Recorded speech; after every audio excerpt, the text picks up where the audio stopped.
அனைவருக்கும் வணக்கம். விட்டு கொடுக்கிறதும் பகிர்றதும் வார்த்தைகளால் வெளிப்படுத்தாத புரிதலும் அன்பினுடைய எல்லையற்ற அரவணைப்பும் சங்கமிக்கிறதாங்க இல்லறம். அப்படிப்பட்ட இல்லறத்துல கணவன் மனைவிக்குள்ள எந்த ஒளிவு மறைவும் இருக்கக்கூடாதுங்க. அது நல்லதோ கெட்டதோ ஒருத்தர் இன்னொருத்தர்கிட்ட பகிர்ந்துக்கிறணும். அந்த இல்லறம் தாங்க இனிக்கும். ஆமாங்க, போன வாரம் என்னுடைய அம்மா வீட்டுக்கு போயிருந்தேன். எங்க வீட்டுல இருந்து ஒரு 4 வீடு தள்ளி ஒரு மாமா வீடு இருக்குங்க.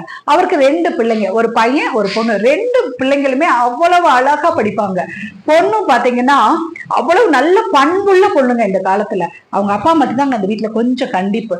அந்த பொண்ணு பாத்தீங்கன்னா எல்லாரும் கூடயும், அக்கா நல்லா இருக்கிறீங்களா, வீட்டுல பிள்ளைங்களா நல்லா இருக்கிறாங்களா, அத்தை பாட்டி தாத்தா அப்படின்னு சொல்லி அந்த தெருவுல எல்லாரும் கூடயும் அப்படி அன்பா பேசக்கூடிய ஒரு பண்புள்ள பிள்ளைங்க. அந்த பிள்ளைய அழகா படிச்சு முடிச்சோன்னே நல்ல ஒரு இடத்த பார்த்து கல்யாணம் பண்ணி கொடுத்தாங்க. அந்த பொண்ணுக்கு வந்த மாப்பிள்ளையும் பாத்தீங்கன்னா உண்மையில தங்கங்க. இந்த காலத்துல ஒருவேளை அந்த பிள்ளை கூட சேர்ந்ததுனாலயா இல்ல இயற்கையாவே அந்த தம்பியும் அப்படியான்னு தெரியாது. எப்படின்னா அந்த தம்பியும் ஏதோ அந்த ஊர்லயே பிறந்து அவங்க கூட எல்லாம் வாழ்ந்த மாதிரியேவும் பழகின மாதிரியேவும் எல்லாரு கூடயும் அவ்வளவு அன்பா வந்து ஒவ்வொரு வீட்லயும் பேசுவாரு. அப்படிப்பட்ட ஒரு பண்பான கணவர் தான் அவளுக்கு வாச்சது. ஏன்னா அவளும் அப்படிப்பட்டவ தானே. அப்படி 2 பேருமே ரொம்ப மேட் ஃபார் ஈச் அதர் அப்படின்னு சொல்லுவோம் இல்லைங்களா, அப்படி ஒரு கணவன் மனைவியாக தான் இருந்தாங்க. ஒரு பையனும் உண்டுங்க. அவங்க எப்படின்னு பாத்தீங்கன்னா லீவுக்கு தான் வருவான். வர்றப்ப பாத்தீங்கன்னா தனி அவ வந்ததே கிடையாதுங்க. 3 பேரும் தான் வருவாங்க. கணவனோட தான் வருவா. வந்து பாத்தீங்கன்னா இங்க தம்பிக்கும் அவளோட தம்பிக்கும் கல்யாணம் ஆயிடுச்சு.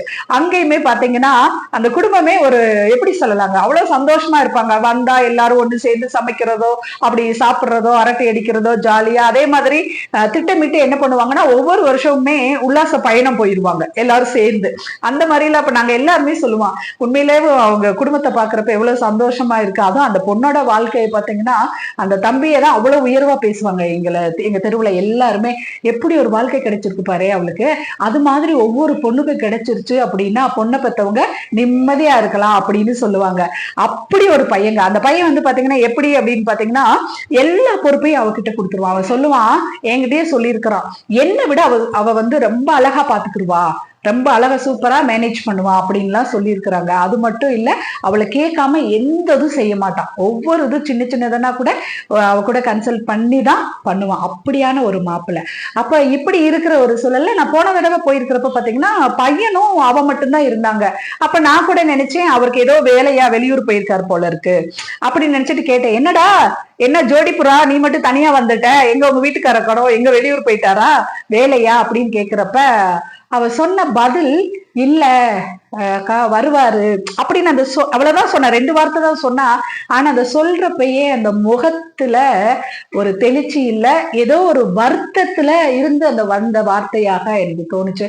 அவள் சொல்லிட்டு அப்படியே போயிட்டா. நானும் அப்படியே வந்துட்டேன். அப்ப எனக்கு அந்த இது ஓடிக்கிட்டே இருந்ததுங்க.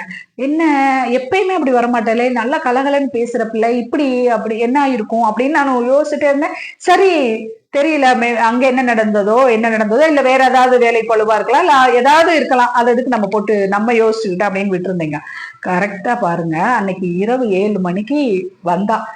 அக்கா என்ன பண்ணிட்டு இருக்கீங்க, ஃப்ரீயா நீங்க கொஞ்சம் ஃப்ரீயா இருக்கிறீங்களா, கொஞ்சம் பேசணும் அப்படின்னா, வாடா அப்படின்னு சொல்லிட்டு உட்காந்து பேசினாங்க. பேசுறப்ப என்னடா ஒரு மாதிரி டல்லா இருந்த, நான் காலையிலயே எனக்கு கேட்கணும்னு நினைச்சேன், நீயும் அவசரமா போயிட்ட, நானும் வந்துட்டேன் அப்படின்னு சொல்றப்ப, ஒண்ணு இல்லக்கா, நான் எல்லாத்தையும் சொல்லிருவேன், ஒண்ணு விடாம சொல்லியிருக்கேன். இந்த இப்ப வரைக்குமே ஒண்ணு இல்லை, எங்க அம்மா கூட போன் போட்டு பேசினா கூட எங்க அம்மா கூட இன்னைக்கு பேசினேன், இதெல்லாம் சொன்னேன் நானு, அவங்க இதெல்லாம் சொன்னாங்க அப்படின்னு எல்லா விஷயமும் நான் சொல்லியிருக்கேன். இன்னும் சொல்ல போனா கல்யாணம் முடிச்ச என்னைக்கேவும் நான் எந்த மாதிரி, எங்க அப்பா எந்த மாதிரி கண்டிப்பானவர், எங்க வீட்டுல மத்தவங்க எல்லாம் எப்படி, நான் எங்க படிச்சேன், எப்படி வளர்ந்தேன், நான் கல்லூரி படிக்கிறப்ப ஒரு பையன் என்னை வந்து விரும்புனா, அதெல்லாம் வேலைக்கு ஆகாது, எங்க அப்பா இதுக்கெல்லாம் சம்மதிக்கவே மாட்டாரு, அதனால அந்த எண்ணத்தை விட்டுருன்னு சொல்லி அந்த அந்த மாதிரி எல்லா விஷயமே நான் சொல்லியிருக்கேன். நான் உண்மையா இருந்திருக்கேன். எல்லா விஷயமே இப்ப வரைக்குமே எல்லாத்தையுமே நான் சொல்லியிருக்கேன். ஆனா அவர் அப்படி இல்லை அப்படின்னா, என்ன சொல்றப்பா அப்படின்னு சொல்லிட்டு எல்லாரையும் நான் ஒன்னதானே முன்னுதாரணமா சொல்லிட்டு இருக்கோம். எல்லா இடத்துலயுமே உன்னை நினைச்சு நாங்க சந்தோஷமாவும் இருந்திருக்கோம். அதே மாதிரி எல்லார்கிட்டயுமே அவ்வளவு பெருமையா உன்ன மாதிரி ஒரு வாழ்க்கை தான் எல்லா பெண்களுக்கும் அமையணும்ல நாங்க சொல்லிட்டு இருக்கிறோம். என்ன நீ இப்படி திடீர்னு சொல்லி இப்படி சொல்ற அப்படின்னா, அப்பதான் சொன்னேன், இல்லக்கா நாங்க வந்து ஷாப்பிங் மாலுக்கு போயிருந்தோம்.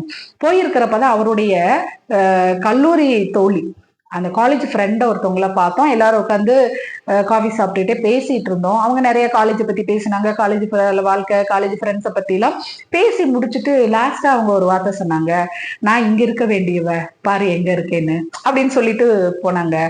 சிரிச்சுட்டே சொல்லிட்டு போனாங்க. எனக்கு அவரு ஒண்ணுமே சொல்லல. எனக்கு அது ஒரு மாதிரியா இருந்துச்சு. அந்த இடத்துல நான் காட்டிக்கல. ஆனா வீட்டுக்கு வந்த பிறகுதான் நான் கேட்டேன், என்ன உங்க ஃப்ரெண்டு என்னமோ சொன்னாங்களே என்னன்னு கேட்டேன். என்னன்னு கேட்டாரு. இல்ல போறப்ப ஒரு வார்த்தை சொன்னாங்களே அப்படின்னு கேட்டேன். என்ன அப்படின்னு கேட்டாரு. இல்ல நான் இங்க இருக்க வேண்டியவ ஆனா இங்கேயும் இருக்கேன்னு சொல்லிட்டு போனாங்களே அதுக்கு என்ன அர்த்தம் அப்படின்னு சொல்லி கேட்டேன். அது எப்பயுமே அப்படிதான் பேசும், அது காலேஜ்ல படிக்கிறப்பே அப்படிதான் சொல்லும், என்ன நீ கட்டிக்கிருவியான்லாம் கேட்டிருக்கு, அதெல்லாம் விடு, அதெல்லாம் ஒரு இதை போய் பேசிக்கிட்டு அப்படின்னு சொன்னேன் அப்படின்னு சொல்லிட்டாரு. சமாளிச்சுட்டாரு அப்படின்னுச்சு. என்னது சமாளிச்சுட்டாரா, ஏண்டா அப்படின்னு கேட்டா, இல்ல இவ்வளவு வருஷம் கழிச்சும் அந்த பொண்ணு மனசுல அந்த இது இருக்கு அப்படின்னா அப்போ இவங்க 2 பேர் லவ் பண்ணிருக்காங்கன்னு தானே அர்த்தம் அப்படின்னு சொல்லிட்டு ஏன் இவர் மறைச்சாரு. ஆனா கேட்டா இல்ல அது அப்படிதான் சொல்லணும், அந்த பிள்ளை மட்டும் சொல்றாரு. சரி அப்படி இருந்திருந்தா என்கிட்ட சொல்லியிருக்கலாம்ல, ஏன் மறைக்கட்டும் அப்படின்னு அவளோட ஆதங்கத்தை கொட்டுனா. அப்ப நான் சொன்னேன், ஏண்டா ஒருவேளை அப்படியாவே இருக்கலாம்ல, அந்த பொண்ணு மட்டுமே கூட அந்த என்ன இருந்திருக்கலாம், இல்ல விளையாட்டு போக்குல சிலர் பேசுவாங்களே அது மாதிரி கூட பேசியிருக்கலாம், இதையே நீ இவ்வளவு இதா சீரியஸா எடுத்துக்கிற அப்படின்னு சொல்லி நான் கேட்டேன். இல்ல அப்படி இருந்திருந்தா என்கிட்ட சொல்லியிருக்கலாம்ல. அவளோட இது பாத்தீங்கன்னா மறுபடியும் அந்த பொண்ணு மட்டுமே விரும்பி இருந்தாலும் அப்ப என்கிட்ட சொல்லியிருக்கலாம்ல, இல்ல இவருமே விரும்பி இருந்தாலும் இப்படி நாங்க 2 பேரும் விரும்பினா ஏதோ சூழல் காரணமா நாங்க கல்யாணம் பண்ணிக்கிற முடியல அப்படின்றத என்கிட்ட சொல்லியிருக்கலாம்னே சொன்னான். இதுதான் விஷயமா, சரி இது உங்க வீட்டுல எல்லாருக்கும் தெரியுமா, நீ மட்டும் வர்றையே, ஏன்னா இதுக்கு முன்னாடி நீ அப்படி வந்ததே இல்லை, ஏன்னா உங்க வீட்டுக்காரை விட்டு ஒரு நாள் கூட நீ வந்ததில்ல, வந்தா 3 பேரும் தான் வருவீங்க, அதையும் தாண்டி நம்ம ஊர்ல யாராவது விசேஷம் செய்முறை செய்யணும் அப்படின்னா நீ வந்தாலும் என்ன பண்ணுவ, சுடுதண்ணிய காலில் ஊத்துன மாதிரி உடனே போகணும்னு சொல்வ. என்ன சொல்லுவ, ஐயோ எங்க வீட்டுக்காரங்க தனியா இருக்காரு, என்னையும் பிள்ளையை விட்டுட்டு இருக்க மாட்டாரு, அவருக்கு கடையில சாப்பிட்டா ஒத்துக்கிறாது, நாங்க இல்லைன்னா வீடே வெறிச்சோடி இருக்கும், அவர்னால நிம்மதியா இருக்க முடியாது அப்படின்னு சொல்லிட்டு உடனே ஓடுவையே, அதை தானே நாங்க அவ்வளவு பெருமையா நாங்க பேசிக்கிட்டு இருக்கோம் இன்னைக்கு வரைக்கும். என்னடா நீ இப்படி சொல்ற, அப்படிப்பட்ட வீட்டுக்கார விட்டுட்டு வந்து எப்படி நீ வந்து இங்க இருக்கன்றது உங்க வீட்டுல கேட்கலையா அப்படின்னு கேக்குறப்பதான் அவ சொன்னா, இல்ல தெரியும். அப்ப அம்மா என்ன சொன்னாங்க அப்படிங்கிறப்ப அம்மா வந்து திட்டுனாங்க, என்னையதான் திட்டுனாங்க, என்ன நீ லூசு மாதிரி இப்படி பேசிட்டு இருக்க, என்ன கூட தான் சொன்னாங்க என்னோட அத்தை பையனுக்கு தான் கட்டி வைக்க போறோம்னு எங்க வீட்லயும் சொன்னாங்க, எங்க அத்தை வீட்லயும் அப்படிதான் பேசிட்டு இருந்தாங்க, சின்ன வயசுல இருந்து பேசினாங்க, இன்னாருக்கு இன்னார்தான், இவங்க 2 பேர் தான் கல்யாணம் பண்ணி வைக்க போறோம்னு சொல்லி அது மாதிரியா நடந்தது. நான் தான் இப்ப இங்க வந்து நான் இப்படி உங்க அப்பாவை கட்டி இங்க நான் வாழ்ந்துட்டு இருக்கேன், இந்த எங்க அத்தை பையன் வேற ஒரு வாழ்க்கை தான், இன்னொரு பொண்ணை தான் கல்யாணம் பண்ணி வாழ்ந்துட்டு இருக்காரு, இதெல்லாம் பெரியவங்க அப்படி பேசுறதெல்லாம் நினைச்சா இது பண்ண முடியுமா, இப்ப நாங்க அப்படியே சொல்லிட்டு இருக்கோம் அப்படின்லாம் அம்மா வந்து நிறைய என்னைதான் திட்டுனாங்க, இதை ஏன் நீ இந்த இவ்வளவு பெருசுப்படுத்துற அப்படின்னு திட்டினாங்கக்கா அப்படின்னு சொன்னா.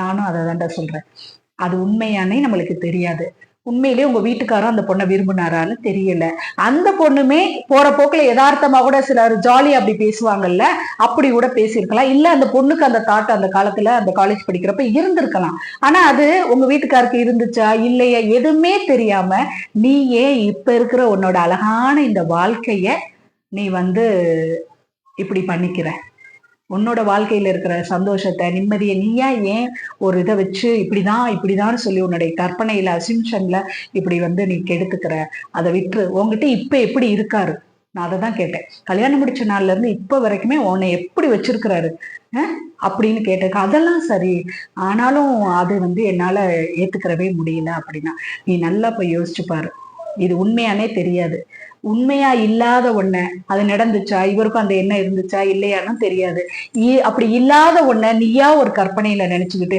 அப்படியே இருந்திருந்தாலும் அதை போய் ஏன் நோண்டணும்னு நினைக்கிறேன், நோண்டுனா என்ன கிடைக்க போகுது, உன்னோட நிம்மதி தான் போகும், அவர் தான் சொல்லிட்டார்ல ஒண்ணுமே இல்ல அது அப்படிதான் பேசும்னு சொல்லிட்டார்ல, அப்ப அதை நீ வந்து நம்பு, உன் வாழ்க்கை உன்னோட சந்தோஷம் உன்னோட நிம்மதி உன்கிட்டதான் இருக்கு, இதை இவ்வளவு பெருசு படுத்தாத அப்படின்னு சொல்லிட்டு நீ நல்லா யோசிச்சு பாரு, உன்னுடைய கல்யாணம் முடிச்ச நாள்ல இருந்து இன்னைக்கு வரைக்கும் உன்னை எவ்வளவு அழகா எப்படி எல்லாம் உனக்கு இம்பார்ட்டன்ஸ் கொடுத்து எப்படி எல்லாம் உன்னை வச்சிருக்காருன்னு யோசிச்சு பாரு, இது வந்து நீ அவ்வளவு தூரம் எடுத்து வச்சு யோசிக்காத, இப்பயும் நல்ல முறையில உட்காந்து நீ பேசு, உண்மையிலே எனக்கு கஷ்டமா இருந்துட்டுங்க, நீங்க அப்பயே சொல்லியிருக்கலாம்ல, ஏன் சொல்லல, எனக்கு உண்மையில அதனால எங்களுக்கு மிகப்பெரிய வருத்தம் உண்டு அப்படின்றத பதிவு பண்ணி பேசுனா தீண்டு போகும், சரியா அப்படின்னு சொன்ன, சரிங்கக்கா அப்படின்னு சொல்லிட்டு போனா. அதுக்கடுத்து அவங்க வீட்லயே என்ன உட்காந்து பேசினாங்கன்னு தெரியல.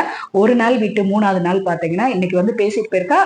நாளைக்கு விட்டுட்டு நாளை கழிச்சு பாத்தீங்கன்னா அந்த பையன் அங்க வந்திருந்தான்.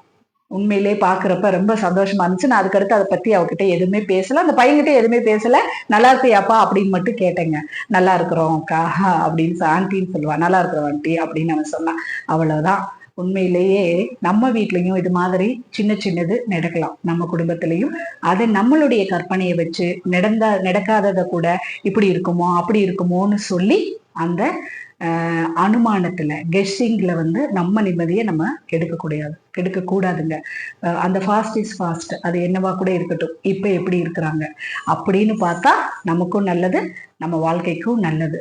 சரிங்களா? இல்ல அப்படின்னா ஒரு புள்ளியை பிடிச்சுக்கிட்டு அதவே நம்ம தொங்கிட்டு இருந்தோம் அப்படின்னா நம்மளுடைய வாழ்க்கையில நிம்மதி போயிரும், நம்ம மகிழ்ச்சி போயிரும், நம்ம வாழ்க்கையில இருக்கிற சந்தோஷம் போயிரும், நம்ம வாழ்க்கையே போயிரும்.